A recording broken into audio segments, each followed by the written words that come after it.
The Elements of Style by William Strunk, Jr. Section 7. A few matters of form. Headings. Leave a blank line, or its equivalent in space, after the title or heading of a manuscript. On succeeding pages, if using ruled paper, begin on the first line. Numerals. Do not spell out dates or other serial numbers. Write them in figures or in Roman notation, as may be appropriate. August 9, 1918. Chapter XII. Rule 3. 352D. Infantry. Parentheses. A sentence containing an expression in parenthesis is punctuated outside of the marks of parenthesis, exactly as if the expression in parenthesis were absent. The expression within is punctuated as if it stood by itself, except that the final stop is omitted unless it is a question mark or an exclamation point. I went to his house yesterday, my third attempt to see him, but he had left town. He declares, and why should we doubt his good faith, that he is now certain of success. When a wholly detached expression or sentence is parenthesized, the final stop comes before the last mark of parenthesis. Quotations. Formal quotations, cited as documentary evidence, are introduced by a colon and enclosed in quotation marks. The provision of the Constitution is, no tax or duty shall be laid on articles exported from any state, Quotations grammatically in apposition or the direct objects of verbs are preceded by a comma and enclosed in quotation marks. I recall the maxim of La Rochefoucauld, gratitude is a lively sense of benefits to come, Aristotle says, art is an imitation of nature,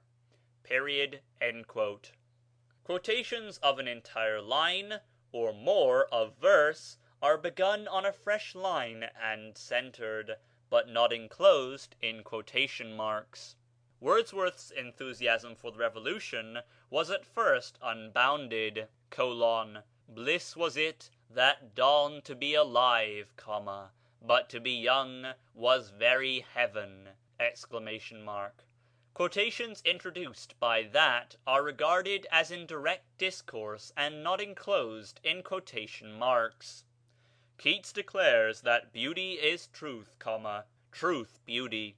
Proverbial expressions and familiar phrases of literary origin require no quotation marks. These are the times that try men's souls. He lives far from the madding crowd. The same is true of colloquialisms and slang. References.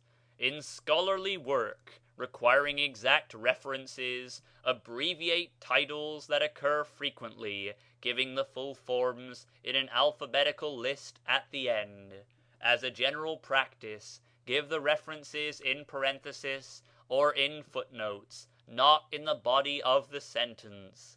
Omit the words act, scene, line, book, volume, page, except when referring by only one of them. Punctuate as indicated below. In the second scene of the third act, in capital III dot lowercase ii, still better, simply insert capital III dot lowercase ii in parenthesis at the proper place in the sentence. After the killing of Polonius, Hamlet is placed under guard. Parenthesis, capital IV dot lowercase ii dot space 14 end parenthesis period. 2 Samuel lowercase I colon 17-27.